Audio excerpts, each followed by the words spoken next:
Hi, and welcome to the Breakthrough Emotional Eating podcast. My name is Kristen Jones, and thank you so much for joining me today. We are going to talk about something today that I think is the root of many people's emotional eating issues as well as weight issues. I have been, in the fitness industry since I was about 18 years old, and I have been a coach. I was actually became a personal trainer early on in my career. I actually was training people. I was not an official personal trainer, but I did actually train people when I was when I was young, when I was teaching fitness classes, and then became a coach about 4.5, 5 years ago. And this is probably the thing that I think is most confounding to people, especially emotional eaters, and that is the issue of hunger. So today's podcast is called, I thought it was kind of cute and tricky. What, not tricky, but really kind of cute, was Are You Playing Your Own Version of the Hunger Games? So, is hunger messing with your ability to be able to manage your emotional eating as well as manage your emotions in general? Because it was very, very interesting. And I'm going to talk more about it. But I put up a post in our group, the Breakthrough Emotional Eating community, and we'll talk more about that in just a moment. But there were many, many comments when I asked the question of what, in one word, what's the feeling that you have when you are hungry? And probably 90% of the answers were negative emotions. And they were emotions that were pretty intense. And so being hungry for most people really brings up a lot of things. So we're going to talk about that. So what you're going to learn in the podcast today is why people have negative associations with hunger, how to decide the thoughts that you want to have about hunger. You get to decide. It doesn't have to be anyone else's or anything else's decision. You get to decide. Why should hunger be viewed as a positive thing? And lastly, how to get yourself on board with accepting the feeling of hunger. Okay, so those are the things we're going to talk about today. If you are joining us on the podcast, welcome. If you are live in the Facebook community, thank you for being here as well. We are always live every Wednesday in the Breakthrough Emotional Eating community on Facebook, www.facebook.com/groups/food breakthrough. And if you are not a member, you want to become a member. We are an amazing group of approximately a little over 4,000 individuals who not only have identified themselves as emotional eaters, but they are people who identify as emotional eaters and they want to actively learn how to manage it and how to be able to move forward with their life and forward with their relationship with food and with their relationship with themselves. And so that's what we do on a daily basis. And once a week, we all get together and we um, talk a little bit more in depth about a specific topic. And today, for today's podcast, it is all about hunger. So again, thank you so much for joining me and the community. And I hope you get lots and lots out of this particular podcast. So I want to do a member shout out. I'm going to do two member shout outs today.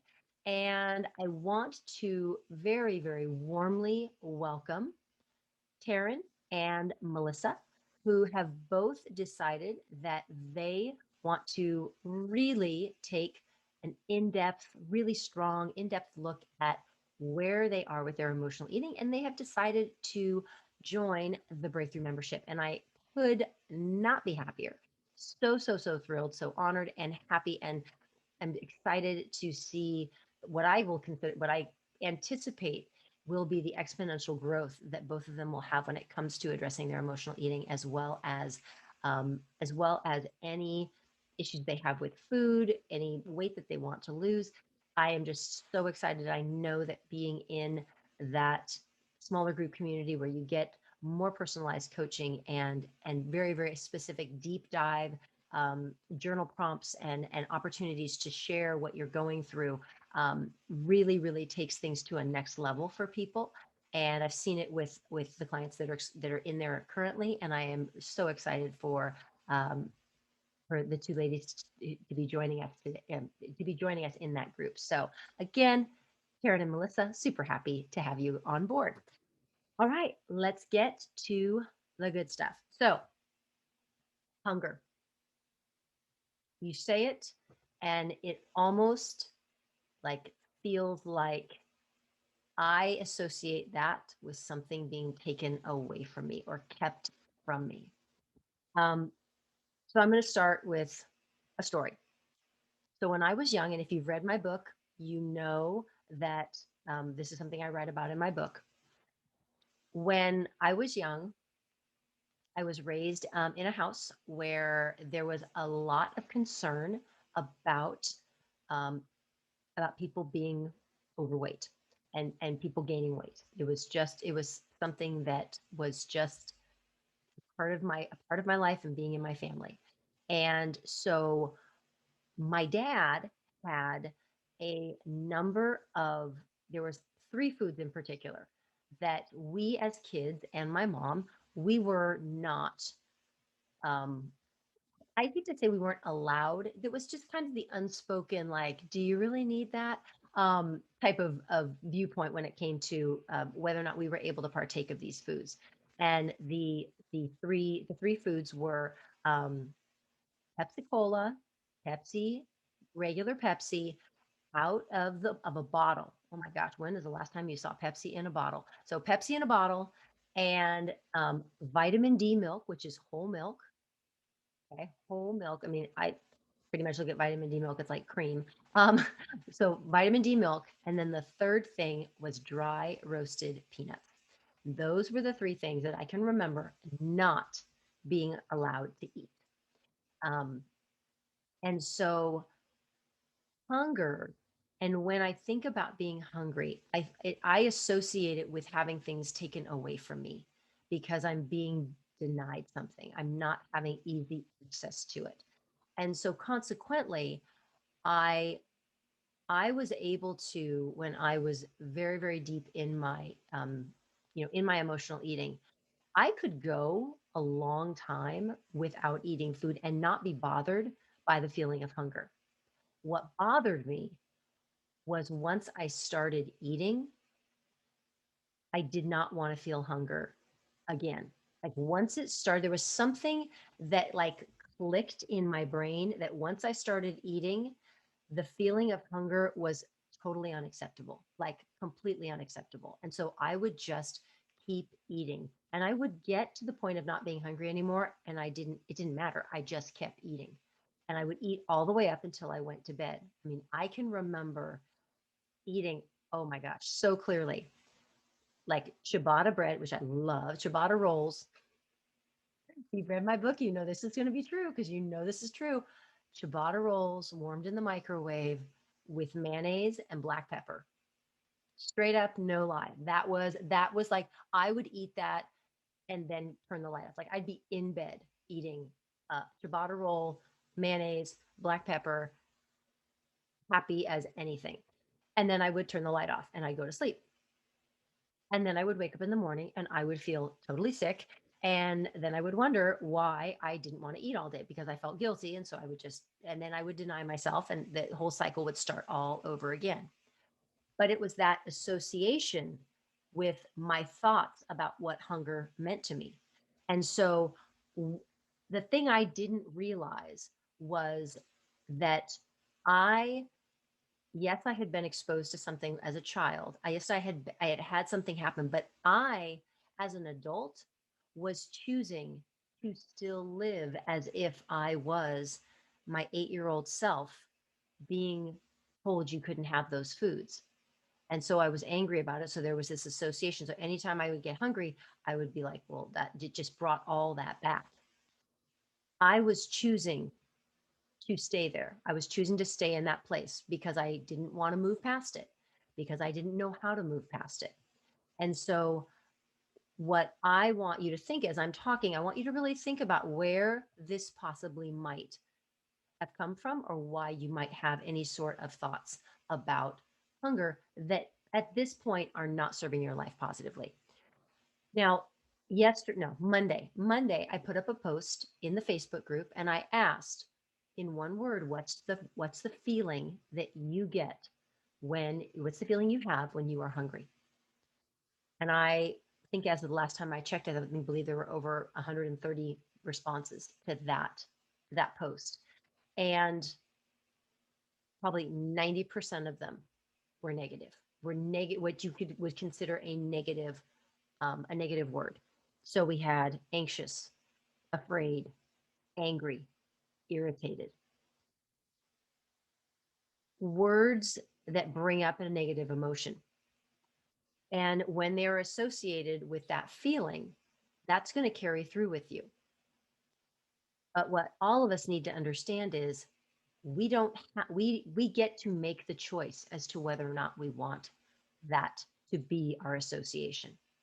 So I'm going to give you a couple of things that I want you to think about and that you could possibly journal on. If you start to feel hungry, or if you're someone actually who mentioned one of those words, or mentioned a word that you consider to be negative, or if hunger brings up a negative feeling for you, I really want you to think about and do this journal right. So I'm going to give you this prompt, and I want you to really like let it out. Figure out where is this belief that hunger is such a bad thing? Because that's what we need to get to, is why is there this belief that hunger is such a bad thing? So the question you ask yourself, and this is what you journal on, is why am I feeling this way when hungry? Super simple. Why am I feeling this way? And then what you do is what I used to do when I was an English teacher. I would tell the kids 10 minutes, I'm setting a timer, and I want you to free write. And free write means you just write down exactly what your brain is telling you. You don't even think about writing in sentences. There's no punctuation, there's no capitalization, there's no grammar. You don't care. You're just getting your thoughts out. And it doesn't have to be bullets. It can just be a stream of consciousness. You just write down everything that comes to your mind and you just get it all down. You don't care about grammar. Again, it's just about getting the thoughts down. Why am I feeling this way when hungry? And you just let it out. And once you realize where it comes from, as you're processing it through and you're letting yourself, just kind of giving yourself some time to think about it, you you then want to ask yourself, I think this is like the money question that I ask myself all the time, and I do ask clients this all the time too. Here's the question to ask yourself: once you know where that's coming from, how is that working for you? How is that working for you now as an adult who gets to make their own decisions about when they eat, what they eat, how they feel, how they think, all of it? You get to make those decisions now. So you have to ask yourself, is it working for me? Is what I'm doing right now working for me? And if it's not working for you, you got to change those thoughts. Those thoughts have got to be changed, because we always remember, thoughts lead to feelings, feelings lead to our actions. Our feelings, we always have to remember, a feeling, whether it's anxiety, being afraid, being angry, being irritated, those are merely vibrations in our bodies. Nothing more, nothing less. Vibrations in our bodies. They are not going to kill us. They're not going to do anything detrimental unless we give them that power. And it's just time to stop that. It's time to stop giving that power to the thoughts and the feelings, and really deciding, how do I want to feel about hunger? Because if you think this is holding you back from managing your eating and from losing weight, then it's time to deal with this. So I always want to kind of stop the train here and just say, you will notice, and anyone, if this is your first podcast, and if you're new to the group and this is maybe your first or second podcast, one of the things that you will notice about any of my podcasts, about anything that I speak on, I do not speak about food. I don't talk about what kind of food you should eat. I don't talk about how much you should eat. I talk about I talk about your thoughts. I talk about your brain. I talk about how your emotions work, how all those things tie together. This is what if you have been looking at your protein grams and your fat grams and your carbs and all these things and you've cut carbs out and you don't understand why you're losing weight, it's because you're not looking at the right thing. We've got to be looking at what transpires between our ears, and that's where we're going to get changes to happen. Julie Pope, you said something today in the group about, I can't remember it because I think you had like 2 or 3 really amazing posts. And I believe one of them was about change your mind and the body will follow, something to that effect. Mine is always change your mind. You can't change your body until you change your mind first. And that is 100% true. So back to the topic. Um, so it's really important that we remember that we get control of those thoughts. But here is the thing that I want to make sure that everybody understands and hears very, very clearly. This does not mean that when you think that thought about hunger, that you suddenly have to, without doing any of this journaling, without doing any of this deeper work, that you can just say, oh, I want to think positively about hunger. Hunger's so great. This is awesome. I feel so good about hunger. No, we are not looking just to change the thought. We're trying to find out where the thought came from. We are trying to get comfortable with the thought and then decide, okay, is it working for me? Oh, it's not working for me. Okay, now I've done all that deeper work and I've looked at where it came from. And now I can decide it's not working for me as an adult. But it's not back at the beginning when we realize, oh my gosh, I'm getting irritated because I'm hungry. Oh, I need to think rainbows and unicorns. No, that is not what we need to do. Okay, so anyone who thinks that it is merely about changing a thought from negative to positive, you need to talk to me because that is very, very, that's a very that's a beginning place. And we're going way deep. We're going like 6 levels down to really get to like what's the real thing that's going on. And if you want any of these changes to be lasting and to really dive in and really be a part of who you are, you need to figure that out, not just change the emotion, not just change the thought. Because that is not, that's another form of buffering. You're just avoiding it. So I always feel that's really important to make sure that people know this is not about just changing thoughts to positive, happy thoughts. This is not the Pollyanna hour. This is really about looking deeply at what's going on. So that's really, our first thing is you really have to look at where it's come from and then ask yourself, is this really working? And then decide, okay, I get to change the thought I have about hunger. So now what do I want to think about hunger? So hunger with your thoughts about hunger within the scope of weight loss need to be altered if you are feeling this very strong negativity towards hunger. Because y'all, I'm going to tell you, hunger and feeling hungry is probably once you listen to what I'm going to tell you, you are going to want hunger to happen all the time. You're going to want hunger to be there and you're going to embrace it and you're going to want to hold on to it and you're going to want to just make sure that it is a part of your life. Um, there is so much negativity surrounding hunger, and I want to really debunk that. I am not asking people to fast. I'm not asking for people to go, you know, 23, 25, 36, 72 hours. That is not what I'm asking people to do.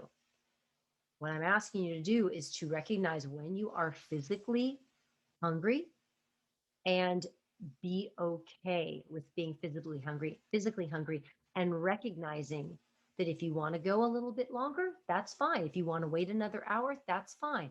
I want you to understand what's happening to your body before we get there so you can decide how do I want to think and feel about this episode of hunger, and then how do I want to act on it.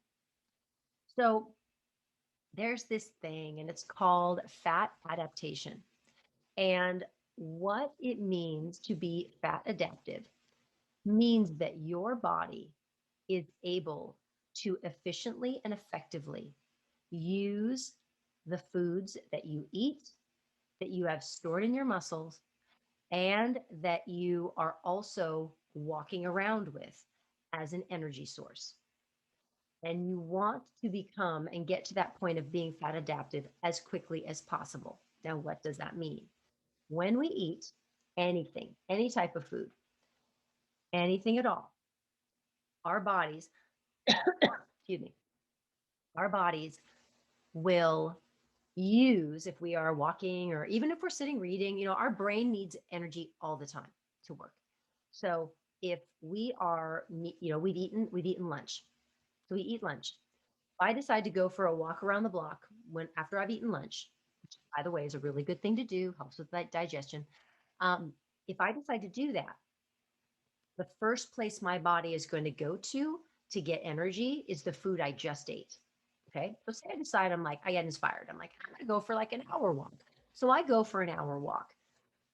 By the time I've walked my hour, my body has not only tapped in and used the food that I ate for my lunch, but then it also taps in when that's gone, it taps into the glycogen that I store in my muscles.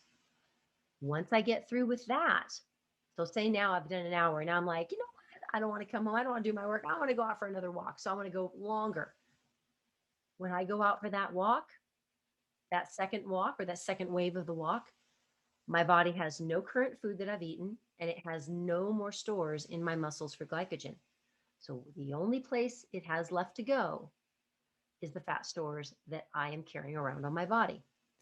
And what goes along with when your body taps into those fat cells is a feeling of hunger. So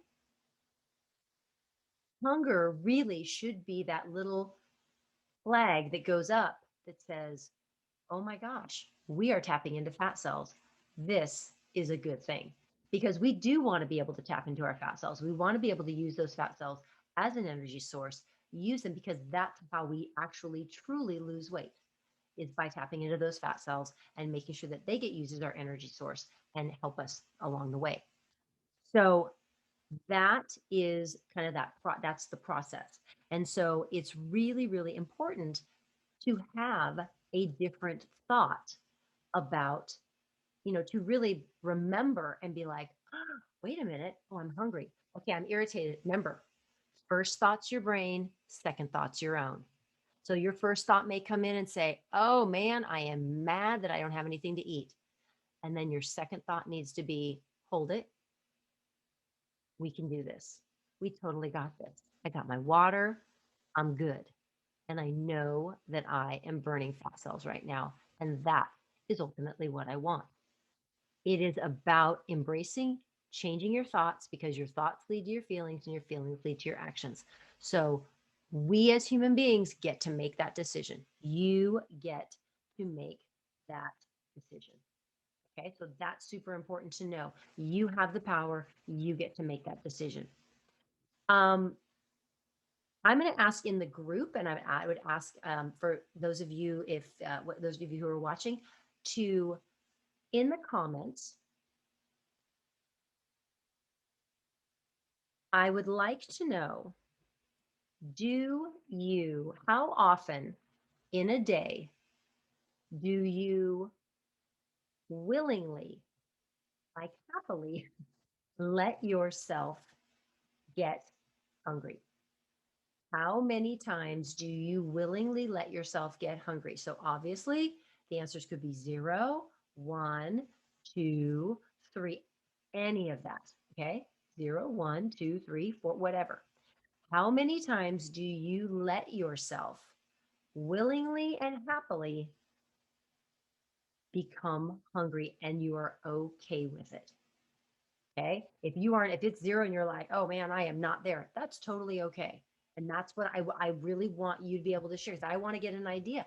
Where are people? Where are people when it comes to where they are with their feelings of hunger and their feelings of comfort or security in being able to let themselves be hungry and not go to that angry place. So how do you start to get okay with being hungry? First thing, all in your head. It's all in your brain. It's in your thoughts. So you have to start changing your thoughts. And that means changing your thoughts every day, two, three, four times a day. You are saying affirmations about allowing yourself to be hungry, embracing hunger, all of that. Next, you need to try and allow yourself, if you are a person who has huge anxiety and huge fear around hunger, for many of you, you might not even know what being hungry feels like because you're so afraid of it that you just don't let it happen. So, what I'm going to challenge you to do is start off with 2 hours. Just try to have there being 2 hours between when you eat. It could be a snack, it could be anything. And then just try and stretch that out a little longer. Try to go the next day or between the next meal, 2.5. And maybe the next meal we go 3. And then maybe the next meal we go 3 hours and 15 minutes. Because when we get to 3, it kind of gets a little scary. So 3. Maybe then we go to 4.